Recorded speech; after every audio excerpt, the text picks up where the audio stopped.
सीतापुर गांव में एक लड़का श्याम रहा करता था। वह अपनी माँ का बहुत लाडला था, जिस वजह से वह हमेशा से आलस ही किया करता था और कोई काम नहीं किया करता था, जिस वजह से उसके पिता बहुत ज्यादा परेशान रहा करते थे और अक्सर ही उसे काम करने के लिए डांटा करते थे। लेकिन श्याम को इन सब बातों से कोई फर्क नहीं पड़ता था। वह सिर्फ खाता और सोता, यही उसके सारे दिन के काम थे। ऐसे ही एक दिन उसके पिता उससे बहुत ज्यादा परेशान हो जाते हैं और अपने बेटे को सबक सिखाने की ठान लेते हैं। इसलिए वह उसे डांटते हुए घर से बाहर निकालते हैं और श्याम का पिता मोहन बोलता है, क्या तू निकम्मा जिंदगी भर तू सोया रहेगा क्या? ना तुझसे पढ़ाई हुई, ना तू जिंदगी में कुछ कर पाया। बस सोने से मतलब है तुझे। उठता है कि मैं लड़ी लाऊं अपने। श्याम, अरे श्याम, अरे निकम्मे, रुक तू, अबे तू रुक। मोहन जाता है और अपनी एक स्टिक लेकर आता है और अपने बेटे को मारने के लिए उसकी तरफ बढ़ता है। यह सब करते हुए श्याम की माँ देख लेती है और लीला भागी भागी अपने पति के पास जाती है। तुम क्यों मेरे बच्चे के पीछे पड़े रहते हो? तुम्हें कोई काम धाम नहीं है क्या? खुद तो तुम कोई काम करते नहीं हो, बस मेरे बच्चे को परेशान करते रहते हो। उसका जीना हराम कर रखा है तुमने। अरे मेरा बच्चा खाता है, सोता है तो क्या हो गया? सो ही तो रहा था ना। कोई पहाड़ तो नहीं टूट गया ना मुसीबत का, जिसे मेरा बच्चा उठा कर रखेगा? तेरा बेटा बच्चा होगा तेरी नजर में। उसकी उम्र के लड़के अपने बाप का सहारा बनते हैं, घर चलाते हैं, जिम्मेदारी उठाते हैं। और एक तेरा बेटा है जो सोता ही रहता है और तू उसे बच्चा बताकर और उसे बिगाड़ रही है। अरे मेरा बच्चा जैसा भी है ना, हीरे जैसा है। तेरे हीरे को कोयल मैं बनाता हूँ। मैं रुक। देखिए, आप उसे कुछ मत कहिए। मोहन श्याम को मारने के लिए बढ़ता है और लीला अपने बेटे को बचाने के लिए, लेकिन मोहन अपनी बीवी की एक नहीं सुनता और अपने बेटे को छड़ी से दे मारता है, जिसके बाद श्याम उठता है और चिल्लाने लगता है, अरे माँ, मेरी माँ, मैं तो मर गया यार। किसने मारा मुझे? अरे मेरे बच्चे को लग गई ना तो मुझसे बुरा कोई नहीं होगा, समझ गए ना आप? तेरा बच्चा 10 और बच्चे खा जाए तब तो उसे कुछ होगा नहीं। अभी तो सिर्फ एक छड़ी लगी है इससे। पिताजी देखिए, अब ये रोज का हो गया आपका। अगर ऐसा ही चलता रहा तो मैं नहीं रहूंगा आपके साथ। बस बात खत्म। अरे निकम्मे, तुझे रख कौन रहा है अपने साथ? तू अभी के अभी निकल मेरी नजर के सामने से, नहीं तो तुझे 4 चप्पल और लगेगी। बस बहुत हो गया। मेरे बच्चे को कोई कुछ नहीं बोल सकता और मेरा बच्चा यहाँ से कहीं नहीं जाएगा। शायद तो आज ये रहेगा। शामे, इसे अभी बोल मेरी नजर के सामने से दूर हो जाए, वरना मैं अपनी जान दे दूंगा। अगर ये चाहता है कि इसका बाप मर जाए तो बिल्कुल ये रह सकता है यहाँ और आराम से जिंदगी गुजारो, तुम और तुम्हारा बेटा। मुझे पता नहीं था पिताजी, आप इतनी नफरत करते हैं मुझसे। आज मैं जो आपको इतना चुभने लगा हूँ ना, आप क्यों देंगे अपनी जान? निकम्मी औलाद तो मैं हूँ ना, मैं ही चला जाता हूँ। आपका मुझे घर से निकालने का ये सपना भी पूरा हो जाएगा और आप खुशी से रहना माँ के साथ। लेकिन हाँ, मेरी माँ को तकलीफ मत देना बाबूजी, नहीं तो मुझसे बुरा कोई नहीं होगा। बेटा रुक जा, तेरे पिताजी बस यूं ही बोलते रहते हैं, उनकी बातों पर ध्यान मत दे। रुक जा मेरे बच्चे, रुक जा। नहीं माँ, मैं जा रहा हूँ, ध्यान रखना अपना। मैं जा रहा हूँ माँ, मैं जा रहा हूँ। इतना कहकर श्याम घर से निकलने लगता है और लीला जोर जोर से रोने लगती है, लेकिन उसके रोने से मोहन के चेहरे पर कोई शिकन नहीं आती, मानो उसे कोई फर्क ही नहीं पड़ रहा हो कि उसका बेटा घर छोड़कर जा रहा है। वह अपने बेटे से मुंह फेर लेता है। श्याम चला जाता है। उसकी माँ की हालत अपने बेटे के जाने के बाद खराब हो जाती है। श्याम गांव से दूर किसी पेड़ के पास थक कर बैठ जाता है और सोचने लगता है कि उसके होने ना होने से उसके पिता को कोई फर्क नहीं पड़ता, पर उसकी माँ कैसी होगी। और अब उसे भूख भी लगने लगी थी। अब 2 दिन बीतने वाले थे। श्याम ने कुछ भी खाया पिया नहीं था। ऐसे में वह आसपास के घरों में जाता है और बोलता है, माताजी कुछ खाने को मिलेगा क्या? उसके बदले मैं आपके घर में काम कर दूंगा। मुफ्त में नहीं मांग रहा हूँ, बस अभी लाचार हूँ। अरे जाना, तेरे जैसे लाचार रोज आते हैं यहाँ। मैं हर किसी को खाना दूंगी। इतना सही दिखता है, जा जाकर कोई काम कर ले। खामा भिखारी बना फिर रहा है। मैं काम ही तो मांग रहा था, अब आपको नहीं देना तो वो अलग बात है। श्याम 3-4 घरों में जाता है, लेकिन कोई भी उसकी मदद के लिए आगे नहीं बढ़ता है। फिर से श्याम जाकर उसी पेड़ के नीचे बैठ जाता है और सोचने लगता है कि अब तो वह घर भी नहीं जा सकता, आखिर वह करे तो क्या करे। तभी उसे एक बकरी दिखाई देती है और वह बोलता है, काश मैं भी बकरी ही होता तो कितना अच्छा होता। कोई काम नहीं करना पड़ता, घूमते रहो और घास खाते रहो, खाते रहो। कहाँ फंस गया हूँ मैं। श्याम बकरी के पास जाता है तो देखता है कि उसके पैर में कील लगी हुई है। अरे ये क्या हुआ? रुको, शांत हो जाओ, मैं कुछ करता हूँ। श्याम जैसे तैसे कील निकाल देता है। तभी अचानक से एक रोशनी आती है, जिससे श्याम की आंखें बंद हो जाती हैं। श्याम देखता है कि उसके सामने एक खूबसूरत औरत खड़ी है जो उससे बोलती है, शुक्रिया श्याम, तुम नहीं होते तो मैं कभी सही नहीं हो पाती। मुझे बहुत सालों से श्राप मिला हुआ था कि जब तक कोई अच्छा इंसान मेरी मदद नहीं करेगा मैं ठीक नहीं हो सकती, और आज तुम आ गए। मेरा इतने सालों का इंतजार सफल हुआ। तुम परेशान क्यों हो? श्याम अपनी सारी कहानी एंजल को सुना देता है और कहता है, मेरी जिंदगी तो बर्बाद हो गई है, 2 दिन से कुछ खाया भी नहीं है। तुम चिंता मत करो, अब मैं हूँ ना।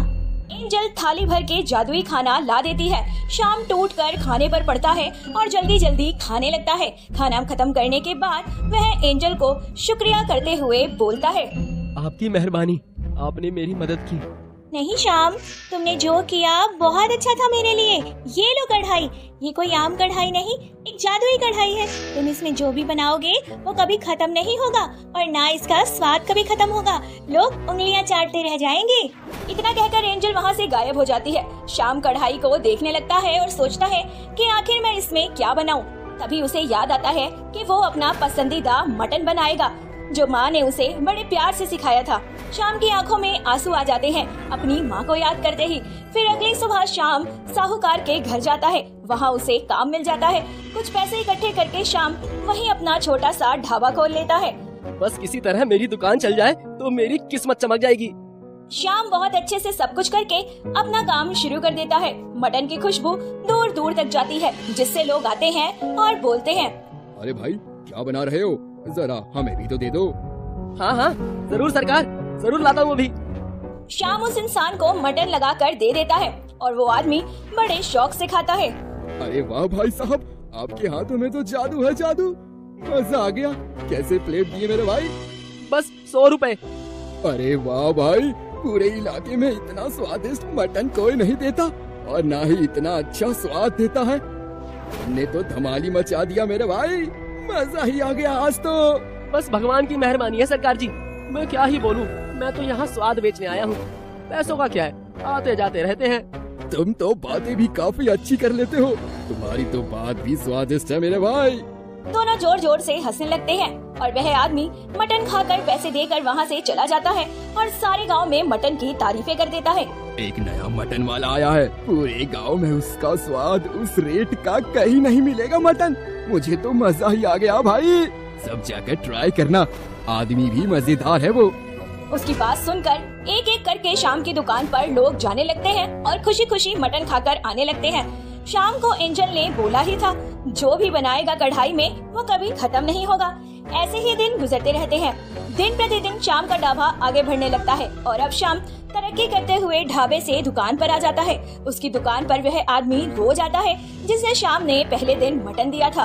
अब उसे जलन होने लगती है और वह मन ही मन सोचता है, मेरे बताए हुए बात पर ये आदमी आज इतना तरक्की कर रहा है, आज तो मैं उसे फ्री में देने को बोलूँगा। उसका नाम दिनेश होता है। दिनेश काफी मनचला आदमी था। शाम की दुकान पर दिनेश आता है और बोलता है, अरे ओ भाई, मैं तो रोज आता हूँ। मैंने ही तेरा धंधा इतना आगे किया है कि तू आज इतना कर सके। मुझे तो अब तू रोज फ्री में देगा मटन। मैं आपका आभारी हूँ कि आप आते हो, लेकिन गधा घास से दोस्ती कर लेगा तो खाएगा क्या? सरकार, मैं फ्री में देने लगा तो मेरी दुकान पर तो ताला ही लग जाएगा ना। ऐसे में तो मुझे माफ कर दीजिए, लेकिन मैं ऐसा नहीं कर सकता। उसकी बात सुनकर गुस्से में दिनेश लाल हो जाता है और कहता है, तुझे महंगा पड़ेगा ऐसा करना। इतना कहकर दिनेश वहाँ से चला जाता है।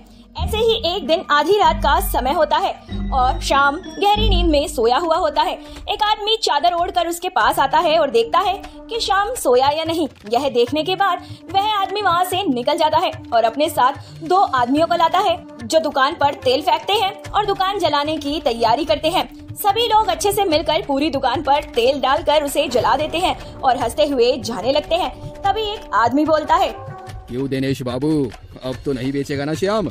बहुत उछल रहा था ना, उसे पता नहीं था किससे पंगा ले रहा है। अरे कर्म जलो, तुम मेरा नाम क्यों ले रहे हो? चुपचाप निकल नहीं सकते क्या निकम्मो? मेरा नाम लेना जरूरी है अभी। चुपचाप चलो यहाँ से, नहीं तो इसे आग में जला दूंगा मैं, देख लेना तू। इतनी बात सुनकर सब चुप हो जाते हैं और वहाँ से निकल जाते हैं। तभी अचानक से शाम की नींद खुल जाती है और वह अपने चारों तरफ आग लगे हुए देखता है। मेरी कढ़ाई तो यहीं रह गई है, अगर यहाँ रही तो जल जाएगी। क्यों मेरी ही किस्मत इतनी खराब है कि मैं भी कुछ करूं सही नहीं होता कभी भी। वह उसी एंजल को याद करने लगता है जो उसे उस दिन मिली थी। तभी अचानक से बारिश शुरू हो जाती है और आग बुझ जाती है। अचानक से श्याम की नजर जमीन पर पड़ती है। वहाँ उसे एक लॉकेट दिखाई देता है। श्याम समझ जाता है कि यह काम किसी और का नहीं बल्कि दिनेश का है, क्योंकि श्याम ने उसी के गले में यह लॉकेट देखा था। श्याम गुस्से में आ जाता है और सुबह होते ही वह सबसे पहले पुलिस स्टेशन जाकर शिकायत दर्ज करवाता है कि किस तरह से दिनेश ने उसकी दुकान जलाई है। पुलिस सवाल करती है तो श्याम दिनेश का लॉकेट दिखाकर कहता है, उसे अभी पकड़ो जाकर। पुलिस तुरंत निकल जाती है और दिनेश को पकड़ लेती है। तभी वहाँ श्याम आता है और कहता है, तुझे क्या लगा था तू मुझे बर्बाद करके बच जाएगा? नहीं, कोई भी चोर एक सबूत अपनी ही बर्बादी का जरूर छोड़ कर जाता है, और तूने भी वही किया। अब तेरा बचना मुश्किल है। जाकर चक्की पीस जेल में। तुझे तो मैं छोड़ूंगा नहीं श्याम, मुझे निकलने दे। तेरी तो मैं ऐसी हालत करूंगा कि पानी भी नसीब नहीं होगा तुझे। तू देख लेना। क्या बोला तू? क्या बोला? पुलिस के सामने धमकी देता है? रुक, तुझे तो हम सीधा करेंगे। इतना कहकर पुलिस वाले दिनेश को अपने साथ लेकर चले जाते हैं और उधर श्याम उस कढ़ाई और अपनी पूंजी के साथ दोबारा दुकान शुरू कर देता है। उधर यह बात आग की तरह फैल जाती है कि गांव में नए दुकानदार की दुकान में आग लग गई। धीरे धीरे यह बात श्याम के घर वालों तक पहुंच जाती है। उसकी मां बाहर काम कर रही होती है तो सुनती है कि किसी ने सोए हुए श्याम की दुकान में आग लगा दी। अब श्याम की मां रोना शुरू कर देती है और मोहन के पास जाके कहती है, मैंने कहा था ना कि मेरे बेटे को मत जाने दो। अब मैं गई ना कलेजे को ठंडक, मेरा बच्चा वहाँ आग में है। हे भगवान, न जाने मेरा बच्चा किस हाल में होगा। भगवान के लिए मुझे मेरे बच्चे के पास ले चलिए। इतना सुनकर मोहन डर जाता है और जैसे तैसे अपने बच्चे के पास पहुँचता है। तभी श्याम उसे देखता है और उसकी आंखों में आंसू आ जाते हैं। साथ ही उसकी माँ भी रोने लगती है और श्याम अपनी माँ के गले लगकर बोलता है, मैं तुम्हें रोज याद करता था माँ, कैसी हो तुम? बेटा तू ठीक है ना? मैं ठीक हूँ, तू चलना तो नहीं? हाँ माँ, वो दुकान में आग लगी थी, मैं ठीक हूँ। ये देख मेरी दुकान। मोहन भी ये देखकर खुश हो जाता है कि जिसे वो निकम्मा बोलता था वो अब होनहार और मेहनती हो चुका है। यह देखकर मोहन बहुत खुश होता है। मोहन अपने बेटे से माफी मांगता है, साथ ही उसे कसकर अपने गले लगा लेता है और फिर एक साथ सभी लोग खुशी खुशी रहने लगते हैं।